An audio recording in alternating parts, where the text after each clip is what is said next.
Hey GPZ crew, hope you can hear me okay. That's Gary the neighbour. He's got his wood chipper going hard out at the moment, which is fine.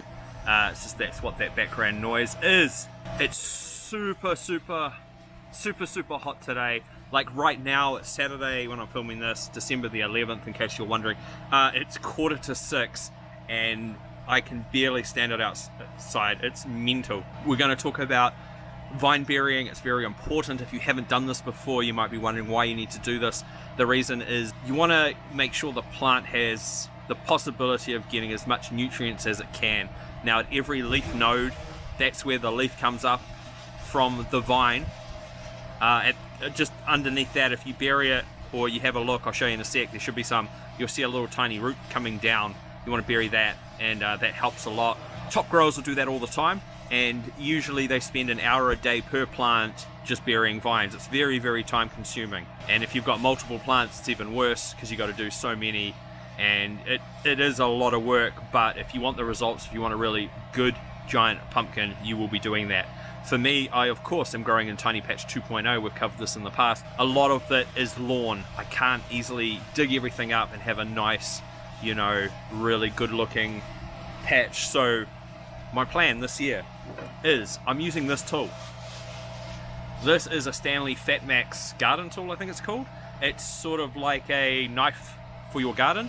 It's very good. You can stab things with it if you want. The idea is, well, my thinking of what to do is where those leaf nodes are, I'm going to cut a small slit into the soil, wedge it open, and make sure it's directly beneath where that vine is.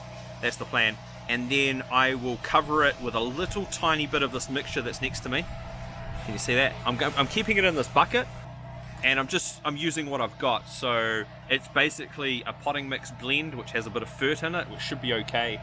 In there I've got the bamboo biochar, which I've used in the patch prep, which you can check out in this video, and a bit of the Frassilizer and Chirpilizer products made from crickets and stuff like that. All good. So the idea is I'll have this bucket ready to go, and I can just dig a little slit, bury that vine. Of course I want to be doing that when it is very hot, because if I do move the vines, I want to make sure they're nice and pliable. If you do it when they're cold, you've got a really good chance of snapping them. And so I'm going to go sort that out in a sec. Even though it's been super hot today, I did water this morning and the plant did get fed some fert, so that's pretty good. This plant's been in sunshine for most of the day. There it is. It's coming all the way down here. I do have the twin main vines, which I'm keeping. There's old Nomi, and there's not much wilting of the plant, so I think the plant is doing okay. So I've trimmed these little bits so they're not hanging on to anything, and I've moved the vine. I've split it a bit better, so it's going to go either side of old Nomi on the stump there. That's the plan. And while some of these were already in the ground, a lot of them aren't. So I need to do the slot and bury them with the bucket of stuff that I made. I forgot to mention as well, there we go, a little bit of vine burying, which should be right to clean up at the end of the patch, end of the season. So there's the little taprooty thing there. When you do bury it, if you cover it, another one will form on top, and that'll sort of grow up and then back down. So if you've ever seen the pot method where they're putting the pots on top full of soil, that's what they're doing. But anyway, this is vine burying sort of 101. And so there we go. Very hot. I buried as many vines as I could today. I've got some male flowers here too, actually, which is pretty cool. They're pretty all centered at the stump.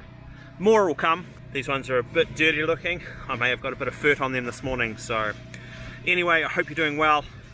Hope everything's looking well. I've still got to do a bunch of weeding. Probably do that first thing in the morning when it's cooler. Yeah, so there we go. Until next time, of course, I'm Sam. And yeah, let me know how you're going.